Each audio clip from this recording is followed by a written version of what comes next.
Magluluto ako ng Greek roasted cauliflower with feta cheese and with dried herbs kasi wala akong fresh na herbs.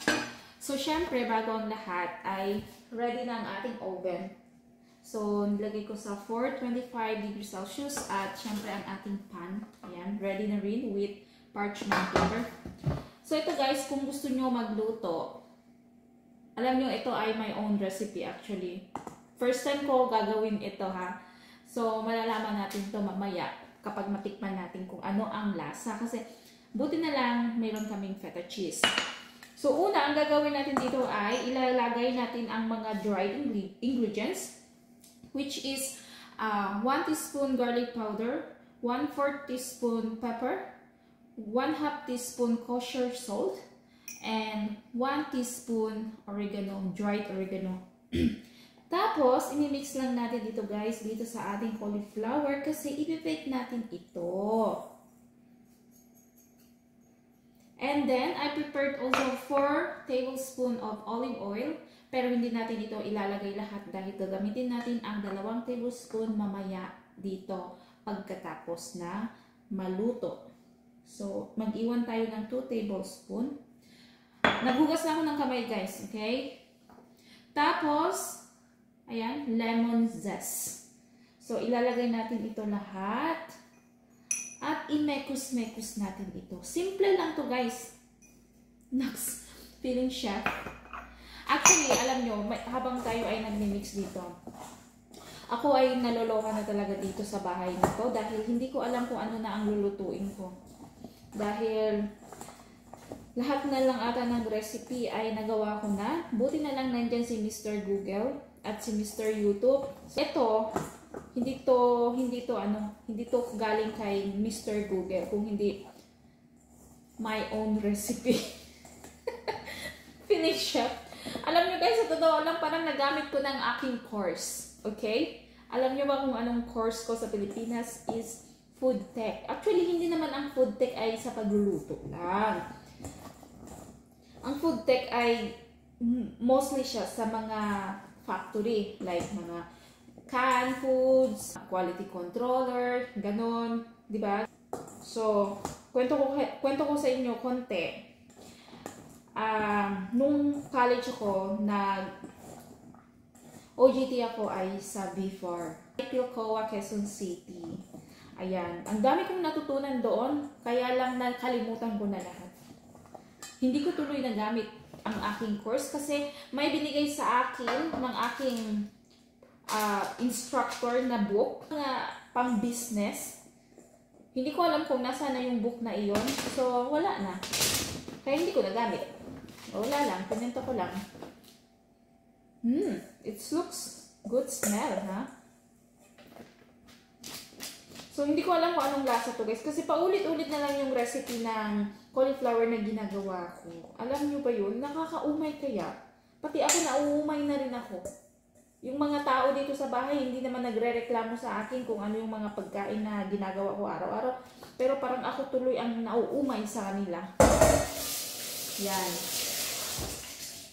Tapos, itong feta cheese guys. Itong feta cheese at yung 2 tablespoon ng olive flour at yung lemon, mamaya na natin ilalagay ito. Kasi lulutuin muna natin ito sa oven, 25 to 30 minutes. Let the cauliflower cook and looks like brown. Yan. Tapos, kapag naluto na siya, ilalagay na natin itong mga extra na ingredients. At doon natin matitikman at doon natin malalaman kung ano ang lasa ng niluto ko for today's video. So, magugulat na lang to sila mamaya pagdating nila, kakain sila. May bago silang recipe. O, diba? So, ilalagay na natin ito sa oven. At maglagay tayo ng timer. Sige, 30 minutes na lang. Ayan. So, balik tayo after 30 minutes, guys. So, ayan guys, after 30 minutes ay ang ating cauliflower ay malapit na maluto. Ayan, 10 seconds na lang at ilalagay na natin ang ating mga left na ingredients sa cauliflower at tikman natin kung ano ang lasa. Excited tuloy ako guys. Kukuha tayo ng spoon para ma-mix natin. Ito na lang. Tapos patayin na natin ito at kunin na natin ang ating cauliflower. Huwag masyadong maging overcooked kasi masusunog. Ayun. Wow! Look! Look! Look! Look! So, ilagay natin yung yung lemon. Tapos yung olive oil. Parang ang dami naman ng olive oil. Sige, huwag na natin ilagay lahat. Tapos yung feta cheese. Wow! I-mix natin kasi mainit.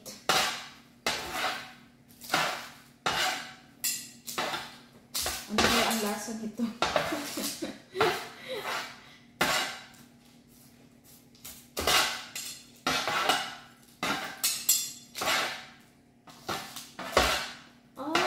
Okay. So, magbukas muna tayo ng kamay at tikman na natin. Ito yung may fork ko dito at tikman natin. Ito na lang, gamitin natin kung saan nilagay yung feta kanina. Mukhang mabango at masarap. Minahal ang sariling luto.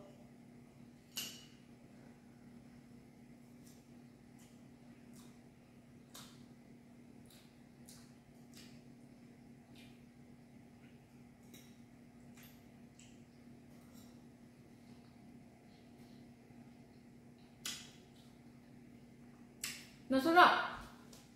Nandun yung matitaste mo yung lemon, yung syempre yung feta cheese. Kumbaga ang malalasahan mo talaga is yung feta cheese at saka yung lemon juice. Yan.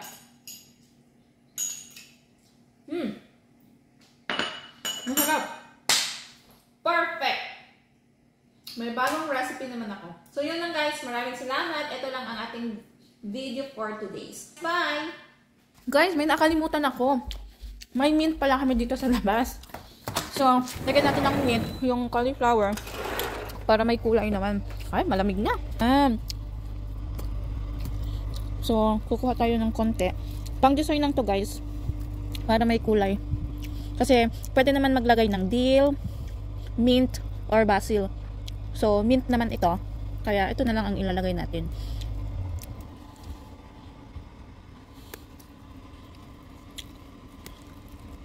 Diba? Ang bango. Malamig na. Ayan. So, paliitin lang natin.